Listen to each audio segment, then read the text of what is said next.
आज हम square moulds बनाएंगे। अलॉन्ग विद दैट एक बहुत ही इम्पॉर्टेंट टिप मैं आपको दूंगी जिसमें आप अपने सिलिकॉन रबर को कंजर्व कर सकते हैं। कुछ फायर ग्लास है मेरे पास और कुछ क्रिस्टल्स हैं, उनके मैं मोल्ड्स बनाऊंगी। Starting with gloss varnish.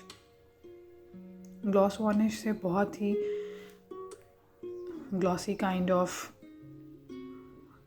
Crystals जो है वो निकलते हैं।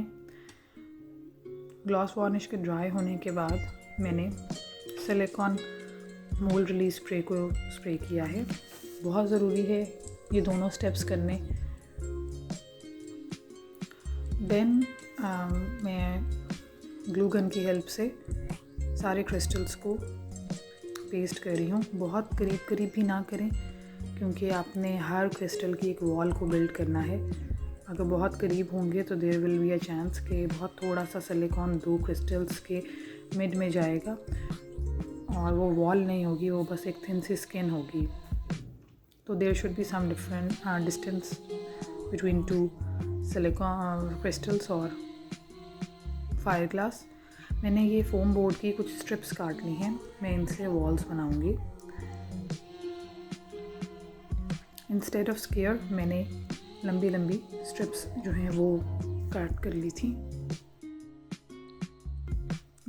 बहुत ज़्यादा प्रेशर एक्सर्ट करने की ज़रूरत नहीं है इसमें। सीधी सीधी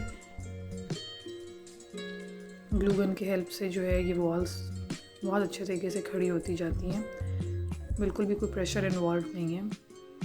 बट मेक श्योर कि जहाँ पर दो वॉल्स जॉइन हो रही हैं वो आपस में सही से टच हों और उनको बाहर वाली साइड से भी ग्लू गन से सील करना है ताकि जो दो वॉल्स का जॉइनिंग पॉइंट है वहाँ से देयर इज़ अ चांस कि आपका जो सिलिकॉन है वो लीक करेगा। तो इसलिए वॉल्स की बेस पे तो हम लगा ही रहे हैं ग्लू गन, लेकिन जो यहाँ पे जॉइंट बनता है दो वॉल्स का उसकी वर्टिकल एरिया में भी ग्लू करना बहुत ज़रूरी है।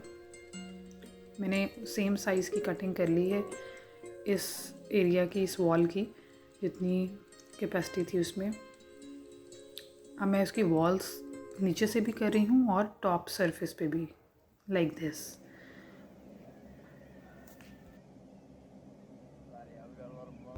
दोनों बॉक्सेस मेरे बन चुके हैं।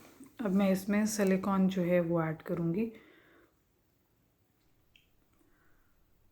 100 या फिर 200 ग्राम्स जो है उसको बैचेस में पोर करें। What I usually do is कि मैं 100 ग्राम्स जो है उसके बैचेस पोर करती हूँ, क्योंकि 200 ग्राम्स में मसला ये होता है कि आपकी मिक्सिंग जो है वो काफ़ी लेबोरियस हो जाती है और बड़ा डिफ़िकल्ट हो जाता है रबर को हार्डनर के साथ अच्छे तरीके से मिक्स करना। और एट टाइम्स आपका जब मोल्ड बनता है तो वो फुली क्योर्ड होता है, लेकिन देयर आर सम पॉइंट्स जहाँ पर वो अनक्योर्ड और सड़े जाते हैं और बहुत ही सॉफ्ट सा होता है। और एट टाइम्स ऐसा भी होता है कि जब हम अनमोल्ड कर रहे होते हैं तो अनमोल्डिंग के टाइम जब हम मोल्ड को थोड़ा सा ट्विस्ट एंड बेंड करते हैं तो उसकी भी अंदर से फील हो रहा होता है कि कुछ एरिया जो है वो अनक्योर्ड है और अनसेटल्ड है। तो इसलिए बैचेस में करके पोरिंग करें और बहुत अच्छे तरीके से हार्डनर के साथ मिक्स करें। Now as my mould is completely cured, तो अब मैं इसकी वॉल्स को ब्रेक कर रही हूँ।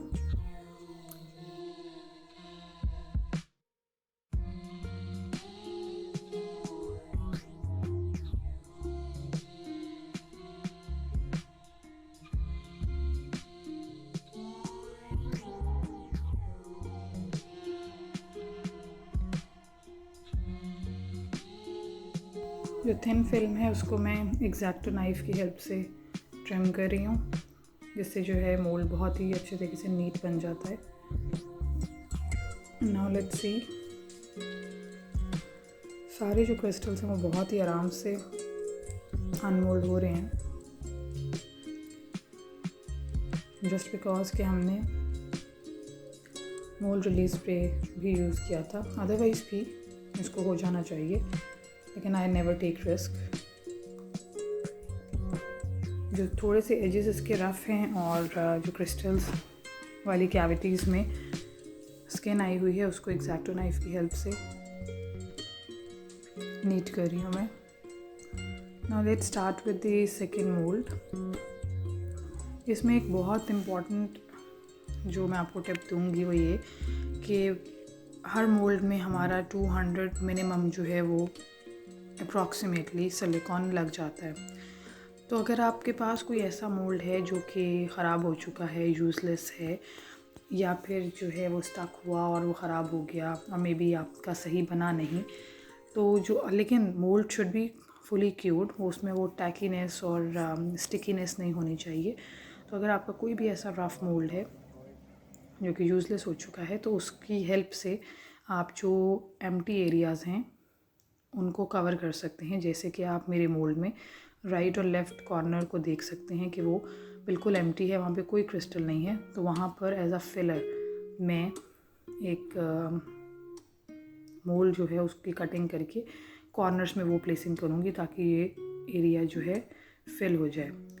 क्योंकि मैं मोल्ड रबर डालने से पहले भूल गई थी इसको प्लेस करना, तो अब मैं इसको प्लेस कर रही हूँ। ये मेरे पास एक मोल्ड है, इसकी मैं कटिंग करके तो जो राइट मोस्ट मेरा टॉप कॉर्नर है वहाँ पर मुझे जो एम्प्टी स्पेस लग रही है, चारों कॉर्नर्स में ही लग रही है, वहाँ पर मैं इसके पीसेस को रखूँगी। बट मेक श्योर कि स्टेबल सरफेस रखनी है। जिस तरह से मेरा ये पेंडेंट मोल्ड था तो इसके अंदर एक डिप है, तो वो डिप वाला एरिया जो है दैट शुड बी डाउनवर्ड्स, ताकि वो उसमें जो डिप है उसके अंदर भी सिलिकॉन जाके रबर सिलिकॉन जो लिक्विड है वो सेट ना हो जाए। इसलिए बेहतर ये है कि आप उसको बैक साइड से रखें, क्योंकि हमने इसको एक जगह को फिल करना है जहाँ पर कम से कम जो है हमारा रबर जो है वो यूज़ हो। और इस तरह से पीसेस करने से वो एरियाज़ जो हैं वो फिल हो जाते हैं पहले से। और अब मेरा जैसा टॉप राइट कॉर्नर है उसका जो कॉर्नर है बस उसमें एक छोटा सा एरिया आपको लग रहा है जो कि एम्प्टी है, जहाँ पे मेरा सिलिकॉन जाएगा। अदरवाइज़ बाकी जो कॉर्नर था वो फुली कवर हो गया है एक मोल्ड के पीस से। So this is how you can conserve the space. और ये वाला जो पीस है ये अंदर ही इसके क्योर हो जाएगा, और क्योंकि कॉर्नर है तो पता भी नहीं चलेगा आपके कि आपके मोल्ड के अंदर ये पीस स्टोर्ड है। बहुत अच्छे तरीके से ये कवर हो जाएगा और आपका जो लिक्विड सिलिकॉन है वो भी बहुत अच्छे से कंजर्व हो जाएगा। So this is what you can do with all your worn out moulds. उनको आप फेंके नहीं, बल्कि आप इस तरह से उनको यूज़ कर सकते हैं अपने बड़े मोल्ड्स के प्रोजेक्ट्स में। Even if you are selling the moulds और you are not making the moulds for your own, तो भी ये जो टेक्निक है ये बहुत यूज़फुल रहती है और बिल्कुल भी पता नहीं चलता कि आपकी जो मोल्ड है उसके अंदर एक क्योर्ड मोल्ड का पीस जो है वो फिक्स हुआ हुआ है। एक और लेयर जो है 100 ग्राम्स की वो मैं ऐड कर रही हूँ, और अगेन मैं उस कॉर्नर को फिल किया है मैंने सबसे पहले। And I am making sure कि मेरी फर्स्ट लेयर जो है वो क्योर ना हो, और उससे पहले मैं दूसरी भी पोर कर दूँ।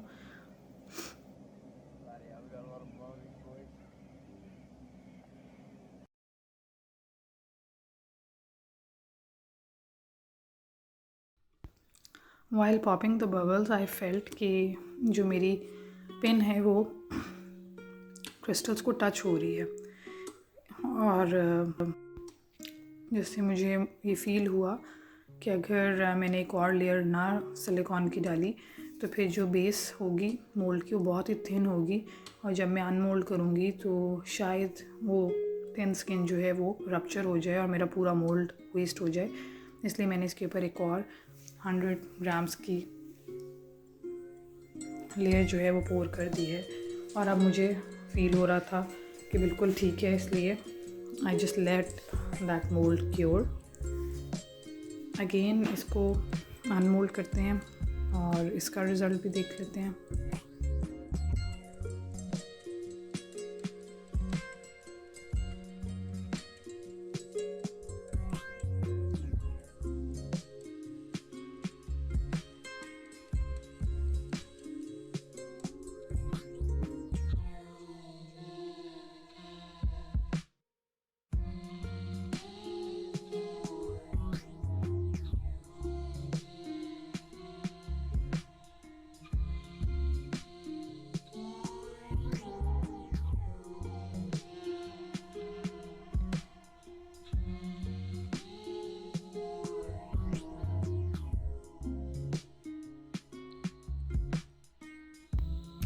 बहुत अच्छा मेरा ये मोल्ड बन गया है और सारे क्रिस्टल्स जो हैं वो उनका इम्प्रेशन आ चुका है, कोई भी क्रिस्टल हिला नहीं है। While you are popping the bubbles you have to keep this in mind कि इतनी ज़ोर से पिंच नहीं करना पिन को कि आपका जो नीचे क्रिस्टल है या जो भी ब्लैंक है या फिर सैम्पल आइटम भी कहते हैं वो हिल जाए अपनी जगह से। क्योंकि अगर क्रिस्टल्स आपके सही से फिक्स ना हो या कोई भी आइटम आपका सैम्पल आर्टिकल ना फिक्स हो तो वो फ्लोट करता है और उसका इम्प्रेशन नहीं आता, वो बल्कि उल्टा मोल्ड के अंदर ही पक्का फिक्स हो जाता है जिसको आप निकाल नहीं सकते। So now I am gradually taking out all the fire glass और जो थिन स्किन है उसको एग्जैक्टो नाइफ की हेल्प से मैं कटिंग करती जा रही हूँ।